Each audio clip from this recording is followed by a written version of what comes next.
نحمده ونصلي على رسوله الكريم أما بعد أعوذ بالله من الشيطان الرجيم بسم الله الرحمن الرحيم ولتكن منكم أمة يدعون إلى الخير يأمرون بالمعروف وينهون عن المنكر صدق الله العلي العظيم. محترم معزز علماء کرام، میرے بزرگوں، بھائیوں، یہ جو آج کی نشست ہے، میں یہ سمجھتا ہوں شاید اس وقت ہندوستان کی سب سے اہم، ضروری اور وقت کا اہم تقاضے کے اعتبار سے بہت ضروری نشست تھی، اور میں دعا کرتا ہوں اللہ رب العزت کی بارگاہ میں کہ اس میٹنگ کا انعقاد کرنے والے حضرت مفتی فیروز صاحب دامت برکاتہم اور ہمارے محسن و مربی حضرت مولانا محمد عمر صاحب دامت برکاتہم اور دیگر حضرات جتنے یہاں تشریف فرما ہے اور جو نہیں آ سکے ہیں، اللہ رب العزت ان سب کے دلوں کے اندر شرح صدر عطا فرمائے اور مکمل طریقے پر اس بات پر جمع رہنے کی توفیق نصیب فرمائے اور اس نشست کو کامیاب بنا کر آگے مزید بڑھانے کی توفیق نصیب فرمائے. محترم دوستو، ابھی مولانا عبدالرحمان صاحب ہمارے سامنے گفتگو فرما رہے تھے، فیروز آباد سے ہی تعلق رکھتے ہیں اور میرے مدرسے سے تعلق رکھتے ہیں. بہت اہم باتیں حضرت نے بیان کی ہیں. دو تین باتیں آپ کے سامنے رکھ کر کے میں بھی اپنی تھوڑی سی بات پیش کر دوں، کیونکہ حکم ملا ہے، حکم کی تعمیل کرنا ضروری ہے. تبلیغی جماعت نام تو بہت پیارا ہے، میں اپنی مسجد میں اس نام کو دوسرے نام سے موسوم کیا کرتا ہوں، کیونکہ میرے ساتھ میں واسطہ ہو چکا ہے. میں فیروز آباد کی سرزمین میں گزشتہ 6 سالوں سے ہوں، فیروز آباد ہی کا رہنے والا ہوں، فیروز آباد ہی کی میری پیدائش ہے اور اب اس وقت فیروز آباد ہی میں کام کر رہا ہوں. گزشتہ 6 سالوں سے فیروز آباد کے اندر میں جس مسجد میں امامت کر رہا تھا، میرے ساتھ میں جو حالات پیش آئے ہیں، ان حالات نے یہ بتا دیا ہے کہ یہ فرقہ جس کو ہم کسی حد تک صحیح سمجھتے تھے، وہ دیگر فرقہ باطلہ سے بھی آگے بڑھ کر ہے. کیونکہ ہندی زبان میں کہا جاتا ہے کہ سانپ، آستین کا سانپ جو ہے دوسرے سانپوں سے زیادہ مشکل ہوتا ہے. اپنا بھائی اگر دشمن ہے، پیچھے سے وار کرنے والا سامنے والے دشمن سے زیادہ خطرناک ہے. سامنے والا جو ہے اسے تو ہم دیکھ رہے ہیں، جو پیچھے سے وار کر رہا ہے ہمیں معلوم نہیں. اور یہ تبلیغی جماعت، میں یوں کہتا ہوں اب کھل کر کے کہ تقریباً ایمان کے لٹیرے ہوتے جا رہے ہیں. دلیل اور ثبوت کیونکہ وقت مجھے دیا نہیں گیا، میں پیش کر دیتا. قرآن کریم کی تفسیر میں فجر کی نماز کے بعد کیا کرتا تھا. مستقل طور پر میرا یہ طریقہ تھا کہ فجر کے بعد قرآن کریم کی تفسیر اور عصر کی نماز کے بعد فضائل اعمال. وہاں جو حضرات تبلیغی جماعت سے موسوم تھے، جنہوں نے ٹھیکہ لے رکھا ہے کہ دین صرف ہمارے پاس ہے، جو دارالعلوم دیوبند یا مظاہر علوم یا ملک کے مشہور و معروف ادارے سے فارغ ہو کر کے آنے والا کوئی مولوی چاہے 20 سال لگا کر کے آوے، 50 سال لگا کر کے آوے، اس کے نظر میں وہ مولوی نہیں ہے، دیندار نہیں ہے، دین پھیلانے کے قابل نہیں ہے. انہوں نے زبردستی یہ لفظ کہا کہ نہیں مولوی صاحب، اس مسجد کے اندر رہنا ہے تو فضائل عمل دونوں وقت پڑھنا پڑے گی، قرآن کریم کی تفسیر ہمیں نہیں سننا. برجستہ یہ الفاظ ہے، مسجد کے اندر بیٹھا ہوں، خدا کی قسم یہی الفاظ تھے. کہا کہ قرآن کریم کی تفسیر کیا ہے، فضائل عمل پڑھیے. فضائل عمل سے بہتر کتاب کون سی ہے؟ اس کے بعد پھر میں نے رعایتاً مشکات شریف کی تلاوت شروع کری. صبح فجر میں قرآن کریم کی تفسیر کو چند دنوں کے لیے میں نے موقوف کیا. میں نے مشکات شریف چلے، ان سے کہا بھائی یہ بھی شام میں حدیث پڑھی جاتی ہے، صبح بھی حدیث پڑھی جاتی ہے. کہا کہ نہیں، دونوں ٹائم آپ کو فضائل اعمال یا منتخب حدیث پڑھنا پڑے گی ورنہ آپ کا راستہ ختم.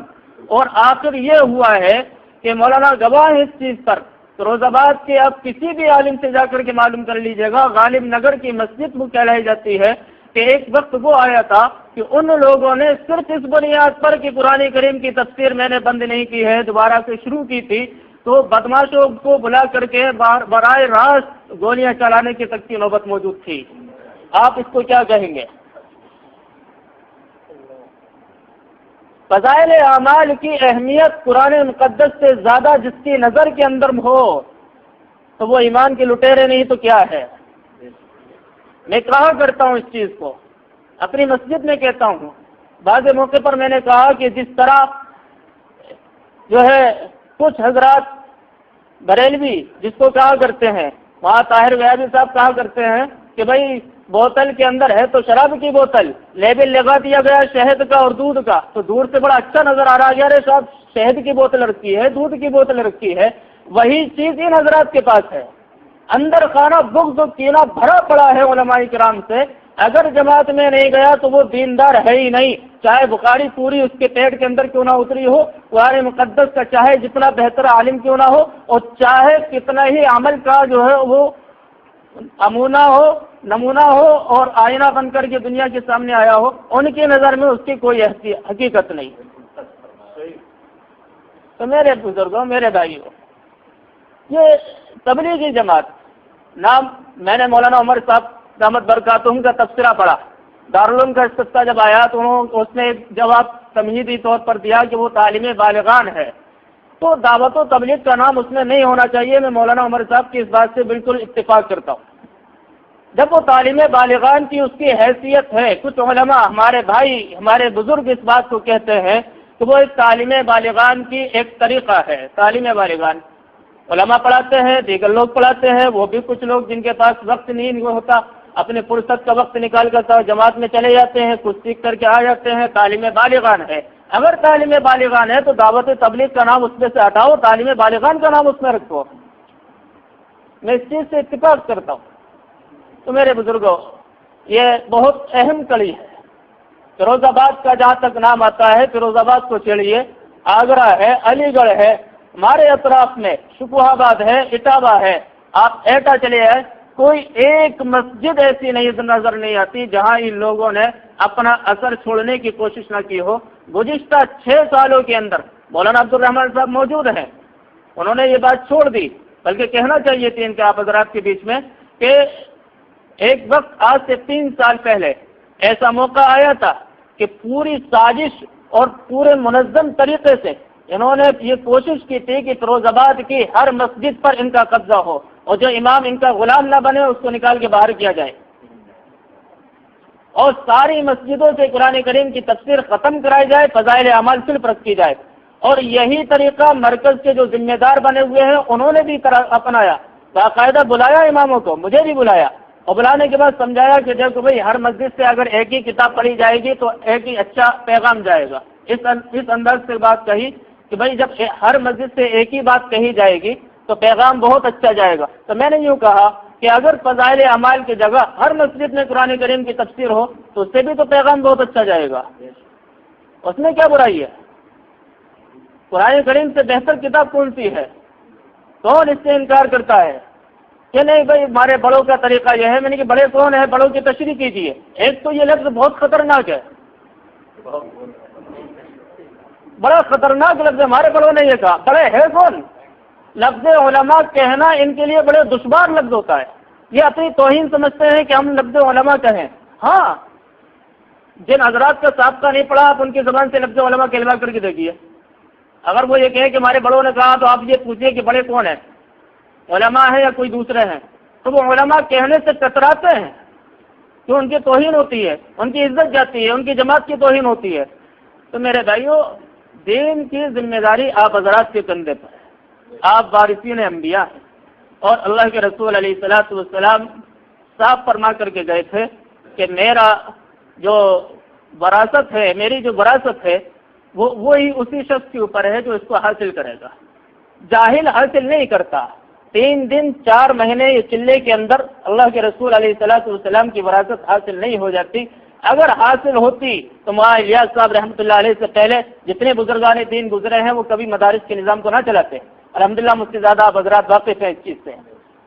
اگر 3 دن اور 4 مہینے 4 چلے کے اندر یہ وراثت حاصل ہو جاتی تو یہ مدارس کا سلسلہ اور یہ 10 سالہ کورس اور یہ 15 سال کی زندگی لوگوں کی جو خراب نہ کیا کرتے. تو جس شخص کے پاس میں یہ وراثت موجود ہے وہی اس کا حقدار بھی ہے، جو دکان کا مالک ہے وہی دکان کی ذمہ دار بھی ہے، جو اس مسجد کا ذمہ دار ہے وہی اس مسجد کے ہر چیز کا ذمہ دار ہے۔ صرف ایسا نہیں ہے کہ اس مسجد کی چار دیواری کا تو ذمہ دار ہے، باقی چیزوں کا ذمہ دار کوئی دوسرا ہو، ایسا کوئی نہیں ہے۔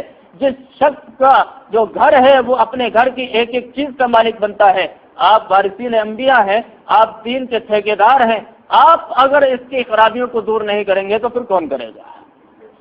اور یہ بات تو طے ہے، جیسے کہ مولانا ابھی کہا کہ امام احمد بن حنبل جب اس وقت کھڑے ہوئے تھے، اور ہر زمانے میں ایسا ہوتا رہا ہے، جب کوئی فرعون آتا ہے تو موسیٰ کو بھی اللہ پیدا کیا کرتا ہے۔ اور میں دعا کرتا ہوں اللہ رب العزت آج کی اس نشست کو قبول فرمائے، اور جن حضرات نے اس قدم کو اٹھایا ہے مزید آگے بڑھانے کی توفیق عطا فرمائے، مجھے بھی آپ حضرات کو بھی عمل کی توفیق نصیب فرمائے۔ وآخر دعوانا الحمدللہ رب العالمین۔